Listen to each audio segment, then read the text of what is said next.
In order to solve problems and make decisions, you often have to access information already stored in your brain. But how is that information stored?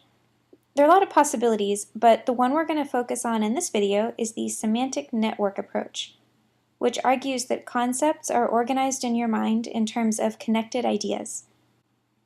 You can kind of think of this as parallel to how information might be stored in a computer. You have different nodes, which represent your concepts, and those nodes are connected by links.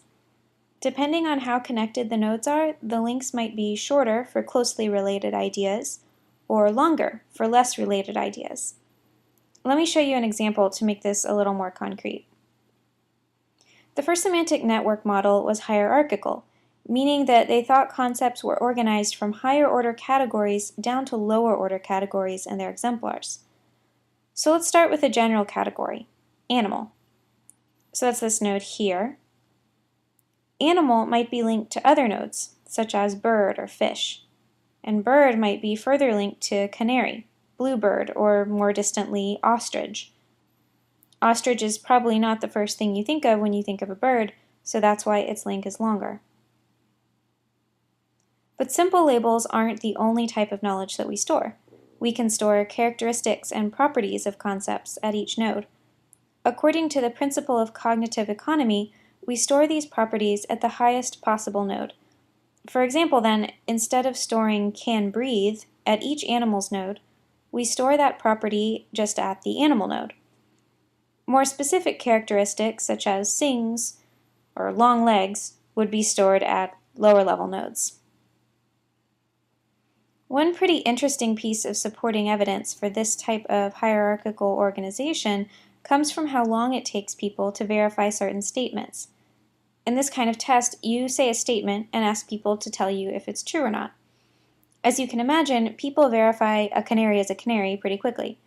It takes them a little longer to verify a canary is a bird, and even longer to verify that a canary is an animal. So this is some support that we store things in a hierarchical manner, because the longer it takes us to verify a connection between two nodes, then the longer those links are, or the more nodes we have to go through to make that link.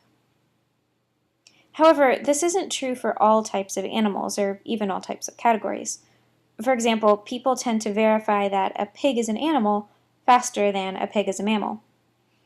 Because of this issue and some other problems, Collins and Loftus proposed a modified version of the semantic network. Rather than a hierarchical organization, this model says that every individual semantic network develops based on their experience and knowledge. So some links might be longer or shorter for different individuals, and there may be direct links from higher order categories to their exemplars.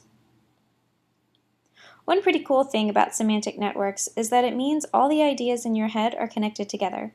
So when you activate one concept, you're pulling up related concepts along with it. This general elevation in availability is called spreading activation. For example, if I say fire engine, not only do you think of a fire engine, but related concepts such as trucks, fire, even the color red become activated, making it easier for you to retrieve or identify those items.